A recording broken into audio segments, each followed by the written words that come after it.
Alors Bertrand, on a eu la présentation du budget par Michel Barnier hier, jeudi 10 octobre, et forcément il fait beaucoup parler parce que dedans il y a quelques mesures, notamment sur l'électricité, les malus sur les véhicules thermiques, etc., qui nous laissent voir peut-être une tension entre plusieurs visions de l'écologie. Oui, en tout cas, oui, il y a une guerre qui se poursuit là. On l'avait un peu dit, hein, et la situation budgétaire et la situation sociale sont tellement tendues que on cherche des économies partout. Et dans ce contexte-là, l'écologie, les mesures, en tout cas pour la grande décarbonation, eh bien, sont remises en cause d'une certaine manière. Mais notre Premier ministre essaye quand même de faire en sorte que la crise climatique, comme il dit, ou la dette écologique soit prise en compte. Et donc, il y a une espèce d'équilibre qu'il essaye de maintenir comme ça, mais c'est très difficile. Et donc, on voit à la fois des signaux qui vont dans le sens de plus d'écologie. Alors, tu l'as dit, c'est par exemple le malus, l'augmentation du malus sur le poids des véhicules. Et puis, tu as aussi la taxe sur les billets d'avion, hein, une augmentation qui devrait représenter 1,5 milliard d'euros, hein, qui n'aura aucun impact sur quoi que ce soit, mais peu importe. Sauf sur le, Le sauf but, sur le prix des billets pour le consommateur, puisque voilà. le secteur aérien en a parlé d'ailleurs, et ça risque d'augmenter les billets d'avion, en fait, Oui, tout simplement.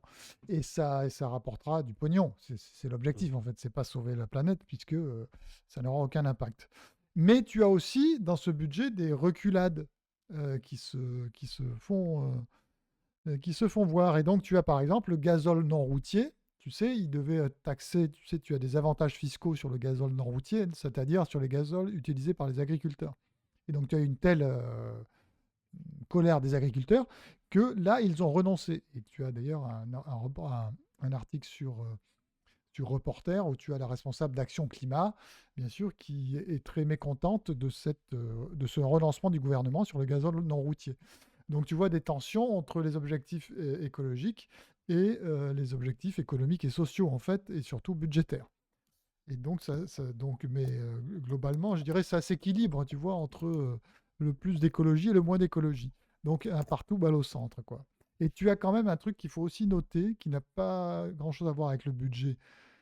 C'est le zéro artificialisation nette. Tu sais, c'est cette loi qui nous empêche d'artificialiser davantage les sols. Et donc, tu as eu un rapport du Sénat qui préconise tout simplement d'assouplir très fortement cette disposition législative et qui est extrêmement décriée à travers surtout sur les territoires, le territoire national, notamment par les élus locaux. Et donc, apparemment, sauf Europe Écologie Les Verts, eh bien, à voter ce rapport. Donc on n'est pas surpris, évidemment, que les Verts n'aient pas participé à cela. On a plusieurs visions en fait de l'écologie qui se télescopent, puisque quelque part, on a comment dire? On a encore des prélèvements qui vont être imposés aux gens pour des motifs pseudo-écologiques et qui sont un peu des choses de façade. Mais quelque part, on a aussi, une baisse des crédits qui sont alloués à tout ce qui est, comment ça s'appelle? À tout ce qui est, transition écologique, pour justement, faire des économies dans la dépense publique. Oui, oui, tu as notamment d'ailleurs une diminution, mais ça qui avait été déjà annoncé du fonds vert, hein, qui est pour aider les communes, les agglomérations, les collectivités locales à faire la transition écologique. Et tu as une diminution par deux de ce fonds vert, et donc ça fait beaucoup parler. Il y a même eu un article dans Le Point disant que le fonds vert finalement servait à faire du greenwashing et servait à faire des opérations sur le terrain qui n'avaient absolument rien à voir avec les dispositions, les objectifs écologiques. Donc il y a une grosse critique du fonds vert, une diminution et voilà. Il y a aussi une baisse des crédits. On l'a vu aussi sur le ministère de l'écologie, etc. D'accord, donc dans cette logique, pardon, d'affrontement entre 2 visions de l'écologie, on avait aussi, une actu avec Yves Cochet, le Ouais. catastrophiste, et Elon Musk, le visionnaire. Tu as envie de parler de ces 2 là? Et oui, parce que finalement, là, qu'est-ce qu'on voit? C'est une petite guerre des deux mondes qui est en train de se mettre en place. Moi, je pense qu'elle va être gagnée par ceux qui s'opposent au catastrophisme écologique, ça c'est clair, parce que les circonstances vont nous obliger à faire ça. Et donc, ce qui est marrant, c'est que tu as sur la scène internationale et française un affrontement, disons. Yves Cochet, le, notre catastrophiste national, qui a été, si tu veux, pour ceux qui ne savent pas, ou les plus jeunes d'entre nous, il a été un des fondateurs des Verts, et c'est lui qui a ancré le parti Les Verts à gauche, notamment avec Dominique Voynet, face à Antoine Wechter à l'époque. Et donc, il a été ministre de l'écologie après Voynet, d'ailleurs. Et donc, il a écrit beaucoup de livres, tu sais, sur l'effondrement, notamment Pétrole Apocalypse, qui est déjà un livre assez ancien maintenant, où un certain nombre de prévisions, évidemment, ne se sont pas produites. Tu as eu aussi l'avant-dernier, c'était Devant l'effondrement, essai de collapsologie. Il a même écrit Le Grand Paris après l'effondrement.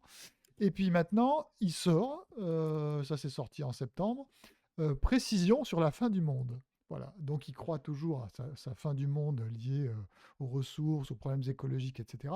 Et il a été d'ailleurs en,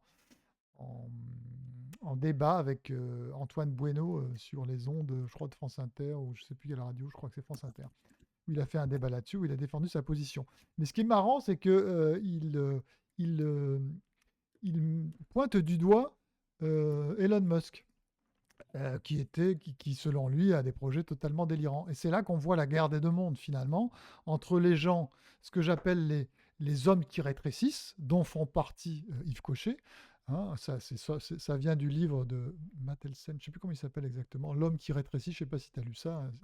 C'est un homme qui est empoisonné d'une certaine manière, je ne sais plus ce qu'il respire, et bref, il devient de plus en plus petit, et donc il se fait emmerder par une araignée, etc.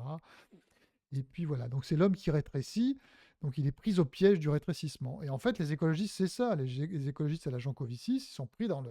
Il faut rétrécir pour que notre impact soit le plus faible possible pour pas qu'il y ait d'effondrement. Donc Yves Cochet, partisan de la décroissance économique, est un homme qui rétrécit, comme tous les écologistes. Et en face de lui, il voit bien quel est en fait son pendant finalement dans l'autre monde, puisque nous sommes dans la guerre de deux mondes, c'est Elon Musk. Parce que Elon Musk, lui, tu vois, c'est pas du tout l'homme qui rétrécit, qui veut se replier sur son petite maison avec son hippomobile, puisque Yves Cochet veut faire de l'hippomobile, tu sais, les chevaux. Oui, Tu te remplaces ta voiture par un cheval. Et lui, Elon Musk, c'est évidemment tout l'inverse. Hein. C'est celui qui veut conquérir Mars. Et tu vois qu'il envoie des fusées. Je crois que c'est des fusées qu'il envoie, je crois que c'est toutes les semaines ou tous les 15 jours hein, qu'il y en a une qui décolle. Donc, avec des quantités de méthane formidables, tu as des gaz à effet de serre à plus en finir. Enfin, tu vois que le mec, c'est vraiment, il refuse de rétrécir. C'est tout l'inverse. Il veut augmenter sa capacité voilà, à faire, etc. Et donc là, il vient de sortir des robots, je ne sais pas si tu as vu, alors on voit des images incroyables de robots qui vont nous faciliter la vie, puisqu'ils vont venir nous servir l'apéro ou le thé. oui, Donc on c'est des aura robots plus... humanoïdes, Voilà, alors il effectivement. s'appelle, attends, je crois que j'ai noté, Optimus. Alors c'est incroyable, alors tu les vois danser, tu les vois répondre ou jouer à Shifumi, je ne sais plus exactement, mais enfin, et puis ils parlent, enfin voilà. Donc tu as cette guerre de deux mondes qui est en train de se cristalliser sous nos yeux. Et j'avoue que j'ai peut-être une préférence pour Elon Musk qui a les yeux dans les étoiles plutôt que Yves Cochet qui a les yeux dans, je sais pas, mais, euh, dans la mélasse, quoi. C'est pas très excitant. Donc voilà, donc vous choisissez votre camp. Euh, Ouais, après le truc, c'est qu'on a beaucoup de gens qui vont reprocher à Elon Musk une espèce de forme de technosolutionnisme, au sens, tout délégué aux machines, c'est peut-être pas forcément ouais. l'idée, l'idée la plus brillante et Bah, la disons plus que, en tout cas, parce que le technosolutionnisme, souvent on utilise le mot pour, sur les questions environnementales, justement. Mais lui, il eh n'est pas oui, du tout là-dessus. Il est non, comment j'améliore finalement notre vie quotidienne et comment je continue à explorer le monde. Et le monde qui reste à explorer n'est plus sur Terre. Il est dans l'espace. Et il croit au voyage interstellaire, d'une certaine manière. Il y en a d'autres. Et tu vois que c'est vraiment un état d'esprit complètement différent. Moi, je suis.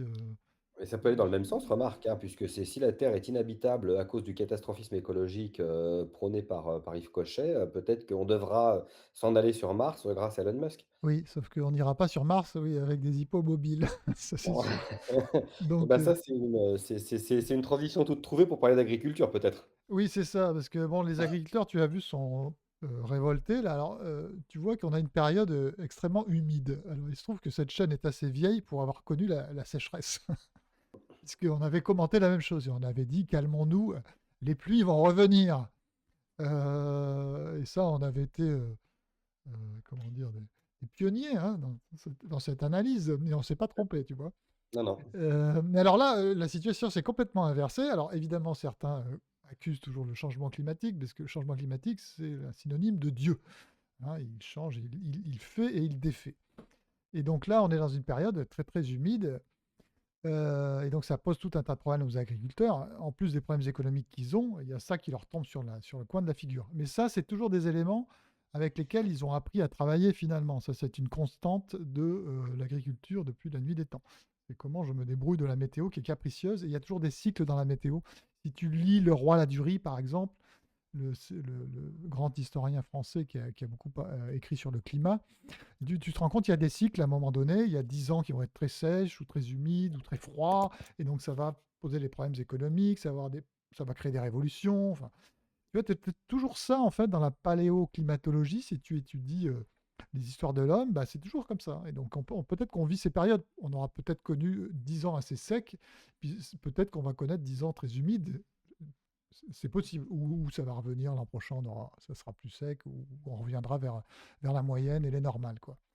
Et donc, bon, là, ils sont très embêtés à cause de ça. Et donc, mais en plus des situations économiques très tendues, et tu as une révolte qui est en train de renaître, si tu veux, et on se demande si on ne va pas revivre ce qu'on a vécu il y a un an.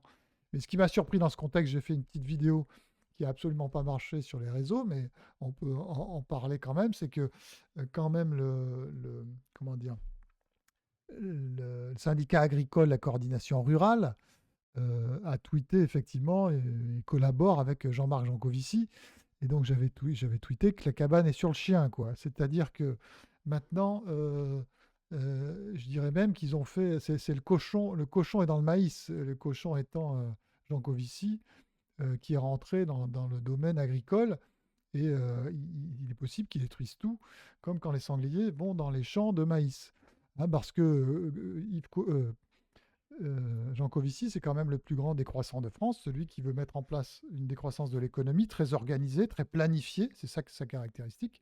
Et pour moi, il est l'ennemi vraiment de l'agriculture dans ce domaine-là, puisque il a toujours prôné qu'il y ait moins d'élevage, par exemple, puisque l'élevage est censé faire du CO2, quoi. Donc j'ai été extrêmement surpris de cette collaboration d'une certaine manière, même si bon, j'ai pas l'impression que ça aille beaucoup plus loin et que c'est passé relativement inaperçu, je dois dire, même si j'ai envoyé quelques messages à des agriculteurs qui semblaient un peu très étonnés de voilà, de cette collaboration. Mais voilà, c'est-à-dire que d'une certaine manière, nous, on veut les aider en les défendant face à une idéologie écologique qui veut les broyer, et qui les broie d'ailleurs. Mais de l'autre côté, ils pactisent avec Jean Covici, ce qui paraît un peu paradoxal. Bon, même si on comprend qu'ils veulent redorer leur image, certains agriculteurs, notamment la coordination rurale qui est parfois accusée d'être d'extrême droite, tu vois. Mais enfin, je veux dire, c'est pas en en pactisant, enfin en faisant ce genre de choses qu'on va améliorer son image, à mon avis. On brouille plutôt le message, quoi. Et donc par rapport à la base, ça me semble un peu bizarre cette action. Moi, je veux bien les aider, mais si demain ils collaborent avec Jean Covici, moi, je pourrais plus rien pour eux, hein. Eh ben, très bien, c'est dit. C'est dit, espérons que le message soit entendu. Alors pour finir, on va reparler un peu du colloque qui approche à grands pas, puisque maintenant c'est dans un tout petit peu plus d'un mois, le 15 novembre. Voilà. Donc, je rappelle à tout le monde, à tous ceux qui nous suivent, que nous organisons un colloque dans un lieu prestigieux qui est celui de l'Institut de France. Et le colloque s'appelle Comprendre Le phénomène le écologie. phénomène écologie. Et nous aurons un certain nombre d'intervenants prestigieux, bien sûr, dont Chantal Delsomme, membre de l'Académie. Nous aurons aussi Jean-Paul Houry, qui on a vu sur cette chaîne, et qui va sortir un livre dans les semaines qui viennent. dans les jours même qui viennent, sur ce thème-là. Ensuite, nous aurons Philippe Fabry, qui est un juriste et un historien, qui a des thèses très intéressantes. D'ailleurs, il tweet sur le sujet en ce moment de l'écologie, donc il a fait un tweet aujourd'hui sur ce sujet-là et la position des élites. Et donc, il va nous parler de ça. Je pense qu'il aura une position assez originale. Nous aurons Thomas Lepelletier qui va nous parler de l'écologie a-t-elle oublié les animaux. Donc, c'est un animaliste, mais c'est quelqu'un qui essaye de penser aussi le phénomène écologie. Donc, il aura des choses intéressantes à dire. Et notamment, disons, comment on peut comprendre l'écologie face à l'animalisme, qui en fait sont deux choses très différentes. Nous aurons ensuite Jean de Kervasdoué, qui a été un des pionniers de la critique de l'écologisme. En 99, il a sorti son premier article et il a notamment écrit contre le principe de précaution. Et il a écrit 5 livres là-dessus et son dernier livre est sorti il y a quelques jours. C'est pareil, donc il est tout à fait dans l'actualité. Et qui j'oublie Benoît Ritaud. Voilà, bien sûr, Benoît Ritaud, qui lui aussi est quelqu'un qui analyse le mouvement de l'écologie. Alors, il a beaucoup travaillé sur le climat, puisqu'il est président des climato-réalistes, mais il a aussi écrit notamment des bouquins très intéressants comme La peur exponentielle, Le mythe climatique, et le dernier, c'est, excuse-moi, mais Les mythes écologiques. Et donc, il va nous parler des mythes écologiques précisément. Donc, voilà, donc on aura peut-être un ou deux autres invités, surprise. Mais donc voilà, je crois que j'ai oublié personne, Bah, hein. tu t'es oublié toi, Ah oui, bien Bertrand, sûr. puisque tu interviens aussi dans ce colloque, il faut le signaler, Oui, oui, j'interviendrai sur ce colloque. Je parlerai de l'écologie et de la question du salut.